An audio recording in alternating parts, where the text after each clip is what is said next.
আমি আজকে আসছি শাহবাগের সেই চত্বরে, যে চত্বর থেকে বাংলাদেশের বিভিন্ন অর্জন, বিভিন্ন সংগ্রাম, সেই সংগ্রামের সফলতার প্রাণকেন্দ্রে আমরা আজকে আসছি। যৌক্তিক সেই দাবির কারণে আমরা এখানে উপস্থিত। সেই দাবি হতে মুক্তিযোদ্ধাদের যে সম্মান ছিল বঙ্গবন্ধু কর্তৃক সেই 30% কোটা, মুক্তিযোদ্ধাদের যে সম্মান পাওয়া উচিত, সাংবিধানিক স্বীকৃতি, সেই স্বীকৃতি এখন পর্যন্ত বাংলাদেশে কোনো সরকার দেয় নাই। সংবিধানের মধ্যে কোনো সাংবিধানিক স্বীকৃতি নাই। সেই স্বীকৃতি আদায়ের লক্ষ্যে আমরা আজকে এই শাহবাগ চত্বরে উপস্থিত হয়েছি। আপনারা আজকে দেখতে পাচ্ছেন এখানে সোলাইমান ভাইয়ের নেতৃত্বে যে আন্দোলন চলছে, আন্দোলনে শত শত হাজার হাজার মানুষ উপস্থিত হয়েছে শাহবাগের সেই চত্বরে। আজকে এখানে এই দাবি আদায় করে ছাড়বো। দুঃখের সাথে বলতে হয় যে মুক্তিযোদ্ধারা স্বাধীন করলো, তাদেরকে নাকি স্বীকৃতি নিতে আজকে রাজপথে নামতে হচ্ছে।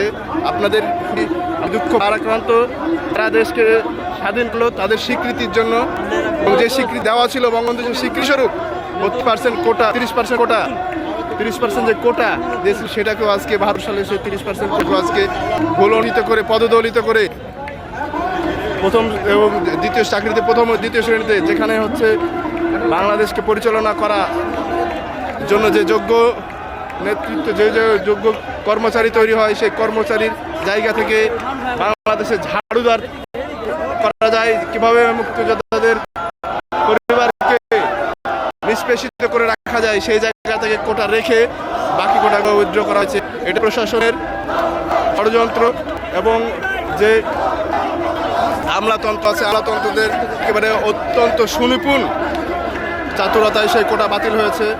আমরা আজকে জননেত্রী শেখ হাসিনা, আমাদের অত্যন্ত আস্থাভাজন মুক্তিযোদ্ধা পরিবারের একমাত্র অভিভাবক, সেই অভিভাবক হচ্ছে আমাদের দাবি, আমাদের মুক্তিযোদ্ধা সন্তানদের প্রজন্মে যে 30% কোটা, সেটা ফিরিয়ে দিবে।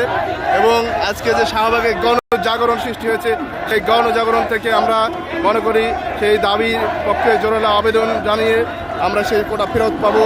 এবং মুক্তিযোদ্ধাদের সবথেকে বড় আকাঙ্ক্ষার জায়গা যে সাংবিধানিক স্বীকৃতি, বঙ্গবন্ধু যদি মুক্তিযুদ্ধের নেতৃত্ব দানকারী নেতা হয়ে থাকেন, বঙ্গবন্ধুর স্বীকৃতি যেমন সংবিধানে লিখিত থাকবে, ঠিক তার পাশাপাশি বঙ্গবন্ধুর স্বীকৃতিকে সুদৃঢ় করার জন্য অবশ্যই